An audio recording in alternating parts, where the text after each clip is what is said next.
네, 오늘은 이제 전도서 12장 1절부터 7절까지의 말씀을 우리가 교독을 했습니다. 전도서가 이제 12장이면 마지막 장이죠. 이제 다음 시간이면은 전도서가 끝납니다. 그리고 그 다음에 뭔 성경이 있어요? 아가서가 있죠, 그렇죠? 아가서. 전도서가 끝나면은 아가서를 이제 상고할 겁니다. 근데 아가서가 요한계시록만큼이나 어려운 곳이 아가서예요. 아가서는 6월절 날 제사 드릴 때, 6월절 날 제사 드릴 때 읽었던 성경입니다. 6월절 양을 잡을 때 읽었던 성경이에요. 그러니까 순교의 제물과 그 맥이 통하는 곳이 아가서인 겁니다. 그런데 이제 아가서를 엉뚱하게 해석을 해가지고 어떤 목사들이 기발한 아이디어를 가지고 아주 이상하게 해석을 해가지고 막 기독교계에 파문이 일었는데, 이 말씀은 영생에 관한 말씀이에요. 아가서도 창세기도 영생에 관한 말씀이듯이 아가서도 영생에 관한 말씀인 겁니다. 그것을 솔로몬과 술람미 여인이 마치 그리스도와 그의 신부의 사이를 비유로 이렇게 표현을 해놓은 것이, 그러니까 그리스도의 신부가 될 자들이 아니면 아가서는 절대 이해가 되지 아니하는 말씀인 겁니다. 그러니까 그리스도의 신부 되지도 못할 자들이 아가서를 보니까 엉뚱하게 해석을 해가지고 이것을 갖다가 무슨 해괴망측한 그런 말들로 그냥 책으로 내기도 해가지고 아주 그냥 분란이 일었었는데, 아가서는 그러한 말씀이 전혀 아니에요. 그러니까 그런 영적인 하나님의 뜻을 깨닫고 있어야 아가서가 온전히 해석이 되어지는데, 조금 전에 말씀드린 것처럼 요한계시록만큼이나 아주 어려운 곳이 이 아가서인 겁니다. 그러니까 많이 읽어보셔야 돼요. 수요일날 오시기 전에 아가서를 읽어보시고 또 그 전에도 충분히 읽어보셔서 아가서의 전체적인 흐름이 어떠한가 이것을 먼저 알고 있어야 하나님의 말씀을 이제 들을 수가 있습니다. 오늘은 이제 전도서의 마지막 장 12장의 이제 첫 부분 1절부터 7절까지의 말씀을 우리가 상고하는데, 1절로 보면 이제 청년의 때를 말씀하고 있죠. 그건 이제 11장 9절부터 청년에 대해서 쭉 이제 말씀을 하면서 12장 1절로 이어져 온 겁니다. 그래서 너는 청년의 때 곧 곤고한 날에 이르기 전 나는 아무 낙이 없다고 할 해가 가깝기 전에 너희 창조자를 기억하라. 청년이라는 것이 지난 시간에도 말씀을 드렸던 것처럼 20대나 30대를 말하는 것이 아니라 그 뒤에 설명하고 있죠. 곤고한 날이 오지 아니한 때는 청년이다. 이거. 곤고한 날이다라는 것은 대부분 무엇을 말하는고 하니 기력이 다 떨어져 가지고 마음 먹은 대로 행할 수 없는 그와 같은 때가 있기 전에, 그럼 지금 오늘날 우리가 곤고한 때가 아니죠. 청년들이든 나이 많은 사람들이든 다 곤고한 날이 이르기 전에, 나는 아무 낙이 없다고 할 해가 가깝기 전에. 아무 낙이 없다라는 것은 뭘 해도 음식을 먹어도 맛을 모를 정도로 이제 나이가 늙어서 그게 주님 앞에 갈 날이 가까워진 이제 그와 같은 때가 이르기 전이 다 청년의 때다 이겁니다. 무엇이든지 뜻한 대로 할 수 있는 그와 같은 때가 청년의 때인데, 그런 청년의 때에 너의 창조자를 기억하라 이겁니다. 그냥 하나님을 기억하라 하지 아니하시고 창조자를 기억하라고 말씀하셨어요. 창조자라는 것은 천지와 만물을 지으신 분을 말씀하시죠. 그렇죠? 하늘을 피시고 땅을 펼치신 거예요. 하늘을 왜 펴셨어요?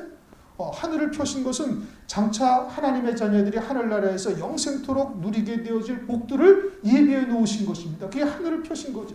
땅을 하나님께서 펼치신 것은 그 하나님의 아들들이 이 땅에 와서 그 예비하신 영광의 열매를 맺어서 육신을 벗은 다음에 영생토록 그 하늘나라를 위하여 하늘나라에서 영생토록 그 복을 누릴 수 있게 하시기 위해서 땅을 펼치신 거예요. 그걸 창조하신 거다 이거. 그러니까 하나님께서 우리를 이 땅에 왜 보내셔서 이 땅에서 이렇게 살아가게 하시고 예수 그리스도를 구주로 믿게 하시면서 성령을 부어주셔서 하나님의 뜻을 알게 하시는지 그것을 기억하라 이겁니다. 언제? 곤고한 날에 이르기 전에, 나는 아무 낙이 없다고 할 그때가 오기 전에, 열매 맺을 수 있을 때 그때 너의 창조자를 기억하라, 그렇게 말씀을 하고 있는 겁니다. 잠언서 5장을 보시면 그 앞에 잠언서가 있죠. 5장 11절부터 한번 읽어보겠습니다.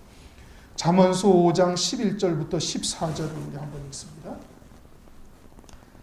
잠언서 5장 11절 14절 다 같이 읽습니다. 시작. 두렵건대 마지막에 이르러 내 몸 내 육체가 쇠폐할 때에 네가 한탄하여 말하기를 내가 어찌하여 훈계를 싫어하며 내 마음이 꾸지람을 가벼이 여기고 내 선생의 목소리를 청종치 아니하며 나를 가르치는 자의 이에게 귀를 기울이지 아니하였던고 많은 무리들이 모인 중에서 모든 악에 거의 빠지게 되었었노라 하게 될까 하노라. 아멘. 늘 훈계하고 또 권면하던 그런 선생의 말을 귀 기울이지 아니하고 있다가 끝에 가가지고 그때 가서 후회하고 돌이켜봐야 아무 소용이 없다 이겁니다. 그러니 청년의 때 하나님의 뜻이 무엇이고 그리고 이 땅을 펼치신 하나님의 그런 놀라운 은혜 가운데서 우리가 어떻게 열매를 맺어 살아가야 할 것인가, 이것을 우리가 기억해야 할 것을 지금 말씀을 하고 있는 겁니다. 하나님 앞에 우리가 간다라는 것은 심판의 의미가 있는 겁니다. 우리가 이 땅에서 살아온 모든 삶을 하나님께서 전부 심판하시는 거예요. 누가 부정한다고 아니면은 온 세상의 사람들이 다 부정한다 해도 하나님 앞에 설 때를 면할 수는 없는 겁니다. 어차피 다 서야 되는 것이. 그러면서 성경에 전도자도 말하듯이 누누이 하나님을 경외하며 믿음으로 살아갈 것을 말하는데 그때 가서 후회하게 되어진다면 아무 소용이 없게 되어지는 것이죠. 이제 2절부터 그 이하는 1절의 내용을 이제 다른 시각, 다른 각도에서 쭉 설명하는 겁니다. 그렇게 큰 틀은 같은 거예요. 청년의 때에 네 하나님을 기억하고 후회 없는 믿음의 삶을 살 것을 지금 말씀을 하고 있는데 이제 그것을 다른 각도에서 이렇게 설명을 해주고 있는 겁니다. 2절 해와 빛과 달과 별들이 어둡기 전에 그러니 어떻게 하라? 그리하라 이겁니다. 어떻게 하라? 창조주를 기억하라 이거예요. 창조자를 기억하라. 어떠할 때 해와 빛과 달과 별들이 어둡기 전에 그리하라. 해와 빛과 달과 별들이 어두워진다. 또 그것이 있다라는 것은 이제 광명이 있을 때를 말하는 것이고, 광명이 있다라는 것은 그러한 하나님의 복음과 진리의 말씀을 들어서 우리가 이 땅에서 믿음으로 열매 맺어 살아갈 수 있을 때를 말하는 겁니다.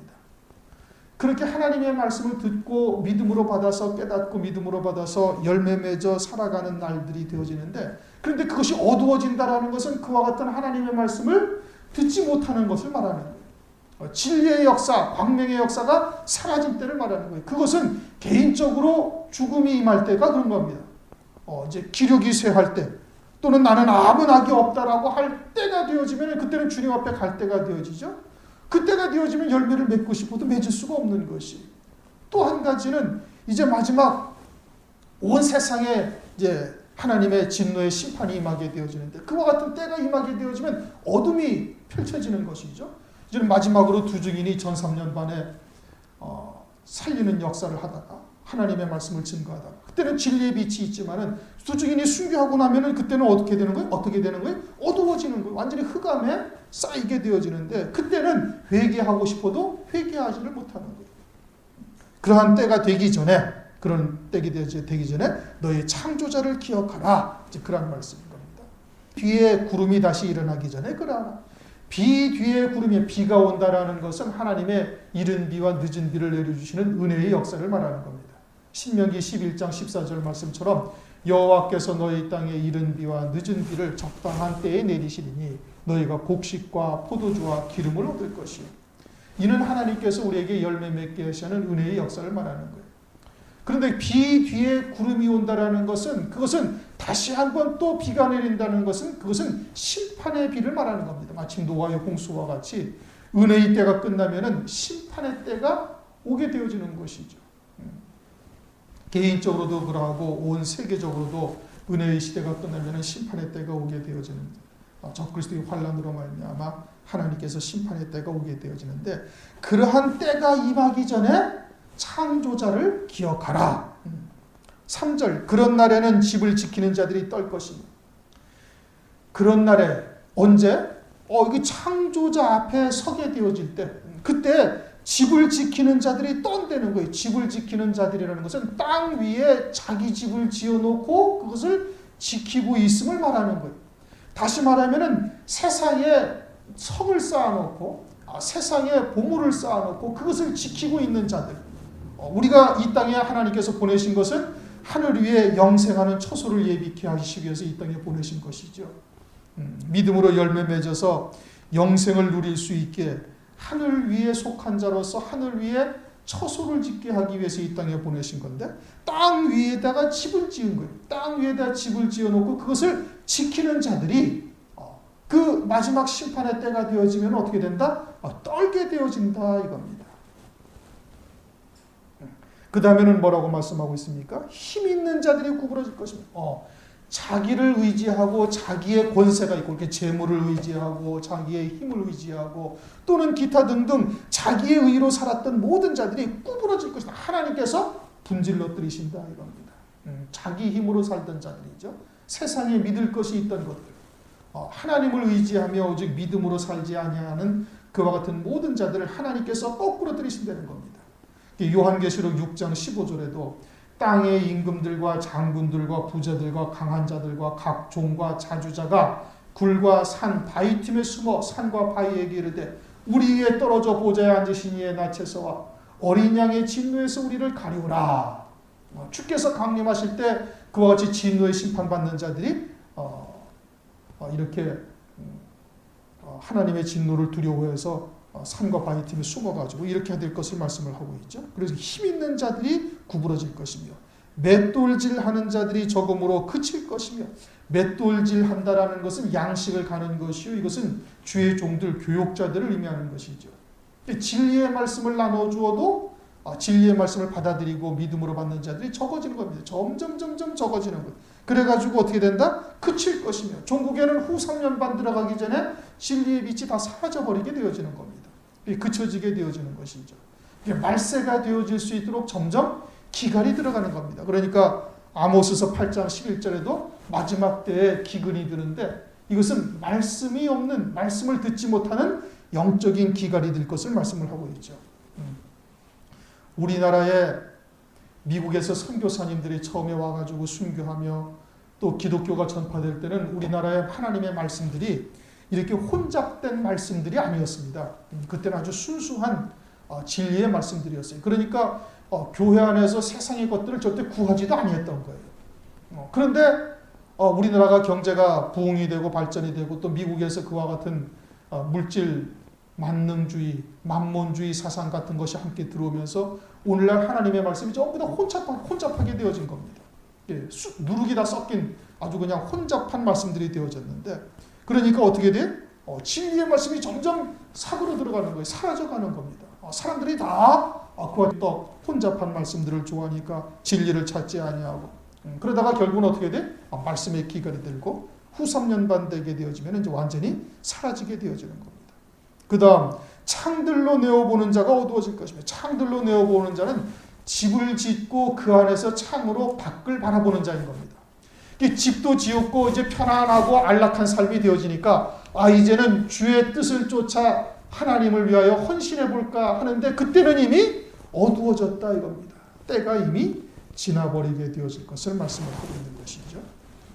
4절 길거리 문들이 닫혀질 것이며 길거리 길이라는 것은 다 우리가 예수님이 내가 곧 길이요 진리요 생명이라고 말씀하셨죠. 그리스도를 믿고 교회를 다니는 우리들이 그 나름대로 다 주님이 걸어가신 그 길을 간다고 가고 있는 겁니다. 그런데 문들이 닫혀진다라는 것은 좁은 문이 닫혀졌다 이겁니다. 왜?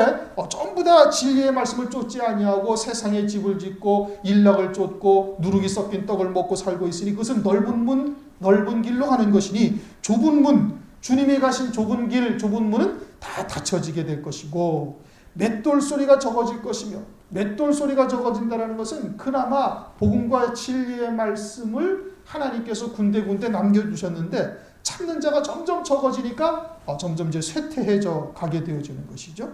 그 다음에 새의 소리로 인하여 일어날 것이며 여기서 새의 소리라는 것은 닭의 울음소리를 말하는 겁니다. 주님께서 닭 울기 전에 베드로가 부인할 것을 말씀하고 있죠. 그것은 장차 환난 날에 닭 우는 소리를 말하는 거예요. 첫 번째 닭 우는 소리는 첫 3년 반 환난이 시작되었음을 알리는 것이고, 두 번째 닭 우는 소리는 그것은 두 번째 후 3년 반 환난이 되었음을 말씀을 하고 있는 거예요. 그러니까 닭 우는 소리가 새 소리로 인하여 일어날 것이며라는 것은 그와 같이 첫 번째 환난의 닭 울음소리를 듣는 자들은 뻗떡 깨어가지고 일어나서 환난을 대비하여 신앙의 정절을 지키는 자들이 될 것이고, 첫 번째 닭 우는 소리를 듣지 못하는 자들은 둘째 닭 울음소리를 듣는 것은 그것은 진노의 심판에 이르는 자들이 되어지니 그건 멸망이 되어질 것이죠. 첫 번째 닭 우는 소리를 듣는 자들은 일어날 것이며, 음악하는 여자들은 다 쇠하여질 것이고, 음악한다라는 것은 집을 짓고 세상에 자기의 힘으로 살면서 그것으로 즐거워하면서 음악하는 자들을 말합니다. 그러니까 여기는 남자가 아니고 뭐라고 그래요? 여자들이다. 여자는 아버지의 유업을 잊지 못하는 딸의 신앙을 의미하고 있는 것이죠. 그러니 세상의 일락을 즐거워하고 세상에 집을 짓고 자기의 힘으로 세상의 권세를 누리면서 살던 이와 같은 즐거워하던 자들, 그것으로 즐거워하며 음악하는 여자들은 다 쇠하여진다. 아모스서 6장에도 보면 1절부터 6절까지 사마리아 산에서 마음이 든든하고 이스라엘에서 유명함으로 많은 족속이 따르던 자들, 상아상에 누우고 침상에서 비파를 켜며 대접으로 포도주를 마시면서 헛된 노래를 지절거리던 자들이 요셉의 환난을 인하여 대비치 않다가 앞서서 사로잡힌다 말씀하고 있죠. 음악하는 여자들이 다 쇠하여진다. 5절, 그런 자들은 높은 곳을 두려워할 것이요. 어떤 자들? 지금 이렇게 하나님의 심판대 앞에 섰을 때 이렇게 망할 자들은, 그들은 높은 곳을 두려워한다라는 것은 하나님을 두려워한다라는 것을 말하는 것이죠. 높은 곳을 두려워할 것이며 길에서 놀랄 것이며, 이제 하나님 앞에 들어가는 길목에서 놀라게 되어지는 거예요. 왜? 살구나무가 꽃이 핀다. 살구나무는 민수기 17장을 보면은 아론의 지팡이를 이제 다른 족장들의 지팡이와 같이 하나님의 성소에 넣어놨는데 아론의 지팡이만 싹이 나죠. 살구꽃이 피고 살구 열매가 맺혀져요. 아론의 지팡이가 무슨 나무였어요? 살구나무였어요. 이게 다 죽은 꽃이 피는 거예요. 다시 말하면은 이 세상에서는 별 볼 일도 없고 마르고 죽은 나무요 아무 보잘것없는 그와 같은 지팡이가 하나님 나라에서는 아주 꽃이 피고 열매 맺게 되어질 것을 보게 된다 이겁니다. 자기들이 생각하기에는 집을 짓고 자기 힘으로 살며 음악하는 여자들이 바라보기에는 아주 보잘것없고 형편없던 그런 그리스도인들이 하늘나라에서 아주 놀라운 영광과 열매를 맺게 될 것을 말씀을 하고 있는 겁니다. 그거를 보고 길에서 놀란다. 고린도전서 1장 27절 28절 말씀을 보면은 그러나 하나님께서는 세상에 미련한 것들을 택하사 지혜 있는 자들을 부끄럽게 하려 하시고 세상에 약한 것들을 택하사 강한 것들을 부끄럽게 하려 하시며 하나님께서는 세상에 천한 것들과 멸시받는 것들과 없는 것들을 택하사 있는 것들을 폐하려 하시나니.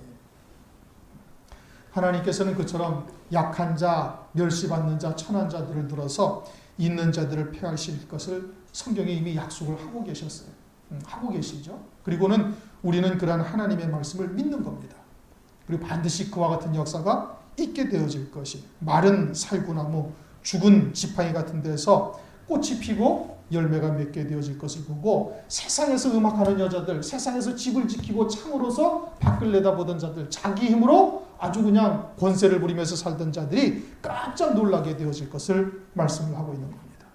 그 다음에 메뚜기도 짐이 될 것이며, 메뚜기라는 것은 레위기 11장을 보면 정결한 것이죠.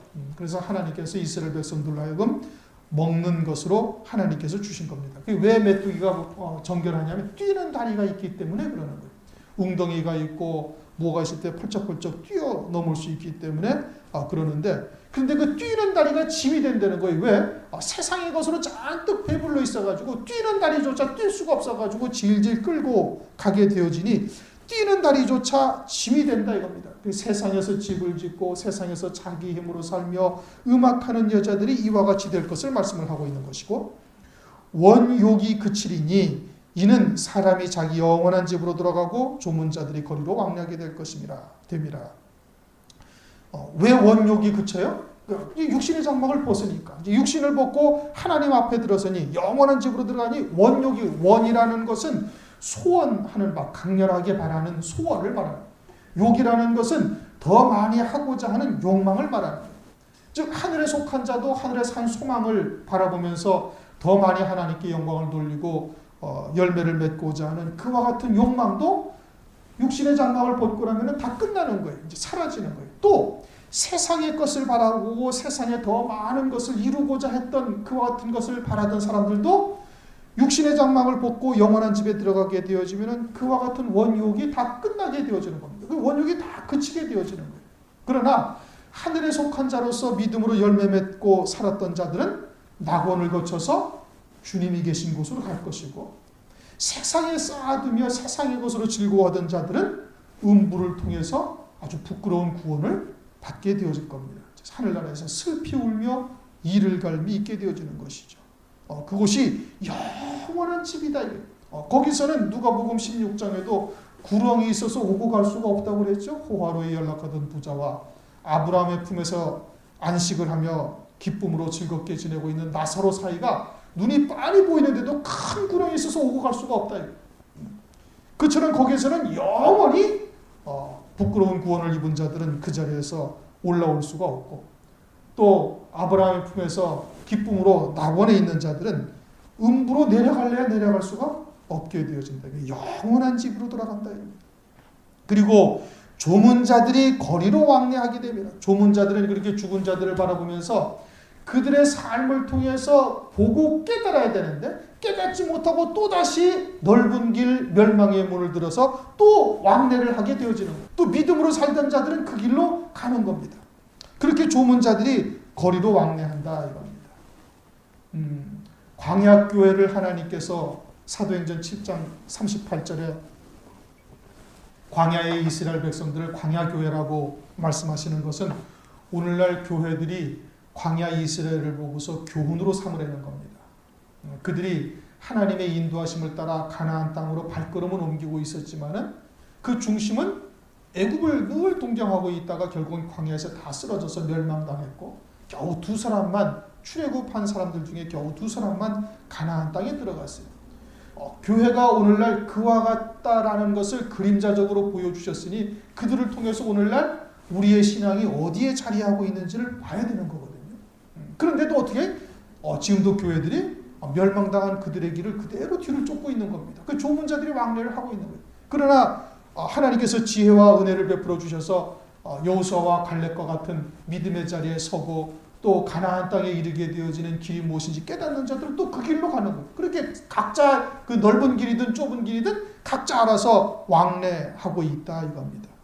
솔로몬도 지금 일생을 이 세상에 유일무이하게 하나님의 지혜를 갖고 아주 유일무이하게 온갖 부귀영화를 누리면서 일생 동안 육신의 일락도 다 추구해보며 살다가 결국 끝에는 하나님에게로 하나님을 경외하며 그 명령을 지키며 사는 것이, 이것이 사람의 본분이라고 13절에 고백을 하고 있는 것이거든요. 그러면 이처럼 인생의 모든 일락을 다 추구해봤던 솔로몬을 우리가 통해서도 교훈을 삼아서 세상의 것을 우리가 소망하며 살다가는 결국은 다 망하는구나 라는 것을 깨닫고 믿음으로 하나님의 뜻을 쫓아 하나님을 경외하며 주의 명령을 지켜야 될 텐데, 오늘도 많은 사람들이 그렇게 살지 아니하는 거예요. 육신의 일락 또는 세상의 복된 것을 찾아가지고 끝까지 가는 겁니다. 그러다가 결국은 어떻게 돼? 곤고한 날이 이르게 되어지고 아무 낙이 없다고 할 그때가 되어져서 그때 후회해봐야 아무 소용이 없는 거예요. 그러게 지혜로운 사람은 하나님의 말씀을 듣고 돌이켜 깨달아서 믿음으로 열매 맺어 살게 되어지는 것이고, 여전히 미련한 사람은, 어리석은 사람은 또 그들이 멸망했던 길들인데도 깨닫지 못하고 그 길로 가다가 결국은 같이 또 멸망하게 되어지는 겁니다. 6절, 은줄이 풀리고 금그릇이 깨어지고, 이 말씀이 좀 어려운데 이것도 역시 마찬가지로 다 1절을 지금 부연 설명하는 겁니다. 창조자를 기억지 아니하고 끝까지 가다가 결국은 망하는 자들이 되어지는 그와 같은 것들을 지금 다른 각도에서 설명을 해주고 있는 거예요. 은줄이 풀렸다. 은이라는 것은 시편 12편 6절을 보면 여호와의 말씀은 순결하며 흑도가니에 7번 단련한 은같도다. 하나님의 말씀이 아주 은같이 순결하다는 겁니다. 그렇게 은줄이라는 것은 그를 붙들어서 이끌고 가던 은줄이죠. 아주 순결한 줄이 풀렸다 이거예요. 육신의 장막을 벗게 되어지면 하나님 그리스도께서 우리를 정죄함이 없는 은혜의 사랑 안에서 우리를 이끌어 가시던 줄이 풀어지는 거예요. 이제 육신을 입고 있을 때 그와 같이 정죄함이 없고 정결하게 하신 주님의 구속의 은혜 안에서 우리가 살다가 육신의 장막을 벗게 되어지면 풀려지는 것이고, 금그릇이 깨어진다라는 것은 육신을 입고 있는 동안에 우리가 금멸류관 받게 되어지는 믿음으로 열매 맺는 삶을 살아가는 동안이거든요. 그런데 육신을 벗게 되어지면 어떻게 돼? 그 그릇이 다 깨어지는 거예요. 이게 은줄이 풀리고 금그릇이 깨어진다라는 것은 육신의 장막을 벗고 영원한 집으로 돌아가게 되어질 때를 말하는 겁니다. 그때를 말하는 것이고, 항아리가 샘에서 깨어지고, 마찬가지로 샘 곁에 있는 항아리는 무엇을 하려고 그래? 그 샘에서 물을 퍼다가 항아리에 담으려고 그러는 거예요. 물을 퍼다가 담는다라는 것은 나의 주는 물은 영생토록 솟아나는 샘물이 되리라. 즉 하나님의 주님의 은혜로운 말씀이요 진리라는 거예요. 그런데 항아리가 깨어지는 것은 육신의 장막을 벗고 영원한 처소에 들어가게 되어지면 더 이상 진리의 말씀을 받아가지고 영생의 열매를 맺을 수가 없다 이겁니다. 육신의 장막을 벗게 되어진다는 것은 항아리가 샘 곁에서 깨어지는 것과 마찬가지고, 바퀴가 우물 위에서 깨어진다. 바퀴라는 것은 우물을 보면은 도르래가 있어요. 그렇죠? 도르래를 통해서 뜰 바가지가 우물 속으로 들어가면은 그 도르를 통해서 줄을 달아서 그것을 끌어올리는 그러한 도르래의 바퀴가 우물 위에서 깨어진다는 거예요. 더 이상 물을 퍼 올릴 필요가 없어지는 것이 마치 육신의 장막이 깨어짐이 바퀴가 우물 위에서 깨어지는 것과 같다. 그것을 말하고 있는 겁니다. 흙은 여전히 땅으로 돌아가고, 창세기 3장 19절을 보면 너는 흙이니 흙으로 돌아가라. 그렇게 말씀하고 있죠. 그리고 우리 육신이 죽으면 다시 흙으로 돌아가게 되어지는 겁니다. 흙은 여전히 땅으로 돌아가고 다시 돌아가게 되어질 것이고, 썩을 것으로 돌아가고, 신은 그 주신 하나님께로 돌아가기 전에 기억하라. 신이라는 것은 우리의 영을 말하는 겁니다. 사람의 영은 하나님이 우리에게 주신 거예요. 그래가지고 다시 어디로 가요? 하나님께로 돌아가는 거예요. 육체는 흙으로 지었으니 흙으로 돌아가고, 우리의 영혼은 하나님께로 돌아가기 전에 창조자를 기억하라 이겁니다.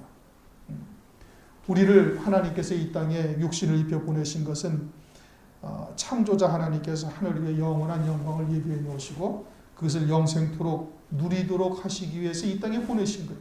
그러니까 청년의 때에 이와 같이 영원한 처소에 들어가기 전에, 더하여서는 그처럼 곤고한 날이 이르기 전에, 또는 아무 낙이 없다고 할 그 해가 되기 전에, 그러할 때 창조자를 기억하고 아버지의 뜻을 쫓아 믿음으로 열매 맺어라 이겁니다. 그때 돌아가게 되어지면 이미 우물 샘 곁에서 항아리가 깨진 것이고 바퀴가 우물 위에서 깨진 것과 마찬가지가 되어지니, 그때는 아무리 하나님의 말씀을 듣고 열매를 맺으려 할지라도 할 수가 없다. 신은 그 주신 하나님께로 돌아가기 전에 기억하라. 이게 사람의 영을 말씀하고 있는 것인데, 우리의 영혼이 그 주신 하나님께로 돌아가기 전에 그러한 창조주를 기억하라 이겁니다. 그런데 오늘날도 많은 하나님의 백성들이 요한복음 6장 27절 말씀처럼 썩는 양식을 위해서 일하고 있는 거예요. 그냥 먹을 것, 입을 것, 마실 것, 또는 육신의 어떤 편안함이나 또는 그와 같이 썩어질 것을 위해서 일하고 있는데, 주님은 영생하도록 있는 양식을 위해서 하라 합니다. 우리도 하루하루를 허비해서는 아니 되는 겁니다. 내일도 또 오늘처럼 있으리라 라고 생각하면 절대 큰 오산인 겁니다. 오늘 하루는 그냥 오늘로 끝나는 거예요. 그리고 오늘 하루 믿음으로 열매 맺지 못했다? 그것은 영원히 사라져버리는 겁니다. 그렇게 하루하루를 지나다 보면은 나중에 주님 앞에 서게 되어질 날 아주 철저히 후회하게 되어질 것을 말씀을 하고 있는 겁니다. 이렇게 하루하루를 마치 오늘 하루 살고 끝나는 것처럼, 주님 앞에 가는 것처럼 최선을 다해서 믿음의 열매를 맺어야 할 것을 말씀을 하고 있는 겁니다. 우리의 영혼이 그 주신 하나님께로 돌아가기 전에 이것을 기억하라. 그렇게 지금 말씀을 하고 있는 겁니다. 기도하시겠습니다.